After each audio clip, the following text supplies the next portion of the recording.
Hi friends, and welcome to a video which I personally am going to be using as a good reminder for 2025, and it's all about how to be a better mum. A quick disclaimer here, I am not perfect. I try to do my best, and where I fail, I look back on it retrospectively. I then analyze it and think about how I could have done better. So essentially I am going to go through lots of ideas of how to be a better mum, and it's just a reminder about all the things that we already know, but to help us become a better person, a better mum to our children, and I hope that this really inspires you to do that. If you're new to the channel, I am Alina Ghost and I do comedy mum shorts, and I do lots of long form content during the week as well, whether it's clean with me's, thrifting, whether it's getting you motivated or helping you organize the space in your home. I'd love for you to subscribe to the channel if you want to see more videos, and if you like this video I will really appreciate it because it really goes a long way. Let's start off first with self-care.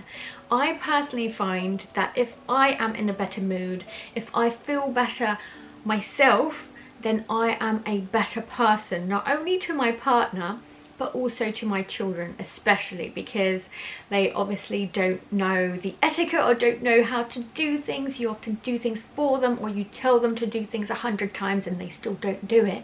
So it's about having that patience, and the only way that you're going to have patience is self-care.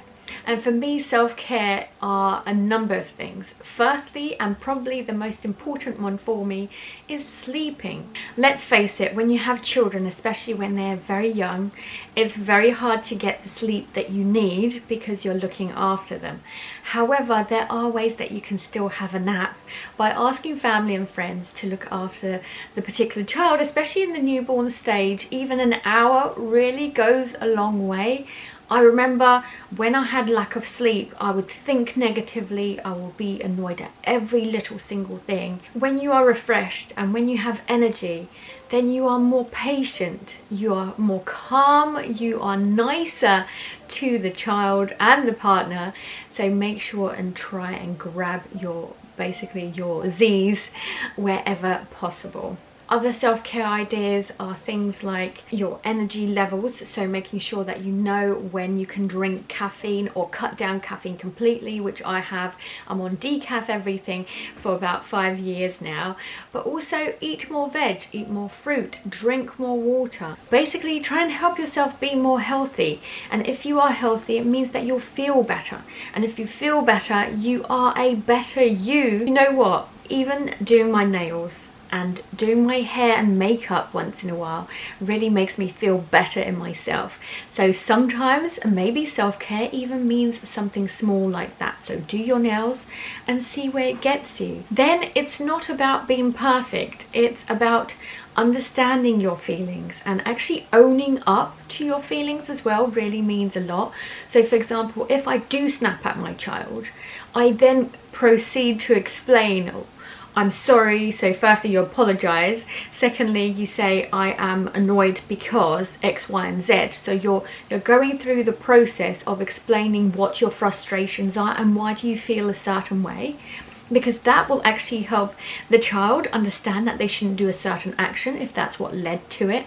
But the other thing, it also helps them understand that people do need to own up to their feelings. I was angry and therefore I'm sorry, I don't mean to be angry. But also it's not about dismissing your own feelings. You are allowed to feel, you are human after all. So being a better mum doesn't mean that you can't be crying, you can't be, shouting, that you have to be happy all the time. It's about making sure that the child sees all of those things, but you are accountable for them as well. So you basically say sorry if you are doing something wrong. Basically, if you shouted, I'm sorry, I shouted because X, Y and Z. So about a better mum is about understanding those feelings, owning up to those feelings, and therefore showing them that they are human too and can have those feelings, but it's about controlling them as well. Another one is about listening to your kids. So this is about sitting down and listening to them, or creating that safe space where you and your family can talk about anything, whether it was good, whether it was bad, but about working through these things that you are doing together. It's also about sympathizing with your children, or it's about explaining that you think that that's funny, but you shouldn't be doing that because X, Y, and Z. So it's about really listening. Stop looking at your phone and actually hearing what they are saying, or it's about not having the TV on in the background, or not actually cooking whilst doing something else. Like, basically, mums love to multitask, so it's about cutting that down where you can when they're telling you something important, or actually hearing what they're saying, so that then you can work it out together. So if it's a negative thing, you can explain to them that they shouldn't actually be doing that. Or if they're telling you that they've hit themselves, you don't just dismiss it, but actually you fully sympathize with them and offer them, I don't know, a plaster, some cream, hugs and kisses. Now this next one I am terrible for doing, because it's about not comparing yourself to others, and it's so easy to do now with social media, especially Instagram, which is all about, you know, the beauty of someone's house, or these children are dressed immaculately. Essentially you only see like 20% of someone's life on Instagram, so it's worth noting that you shouldn't be comparing yourself with other people. Their middle shouldn't be compared to your beginning, and I love that saying, because it should only be about you, your life, your children, and basically everybody is different. Your kids are different, you are different, and we are all individuals, and we all have certain things that we like and dislike and need as well. So there's different needs, like for each family as well. So it's about basically not comparing yourself to others. Put that phone away if that does bother you. Stop following those accounts on Instagram or any other social media platform that makes you feel bad or poor, because that isn't something that you need in your life. Try and be more positive in your own things and be grateful for the good things that you do have in your life. Now, boosting your child's self-esteem is definitely a skill to have. So it's about you being that cheerleader in their life and always being enthusiastic and basically pushing them into the right direction. But it's often hard to understand what direction that is. Like, are you pushing too much? You know, you often try and find what is the right thing to do, and sometimes that's hard to see because there are so many options out there. But ultimately, about offering their self-esteem growth is probably the most important thing that you can do. It's not about bringing them down if they don't do something very well, but it's about focusing on the positive things and the things that they do well. So for example, my 4-year-old is such a sporty boy who can take any sport literally and do something so well with just natural skill without being taught how to do it. But when it comes to like keeping in lines within a drawing book, I wouldn't say that's exactly his forte, but it's not something I would tell him. I'm not telling him you're not very good at this. Instead, I encourage more sports and I take him towards that path.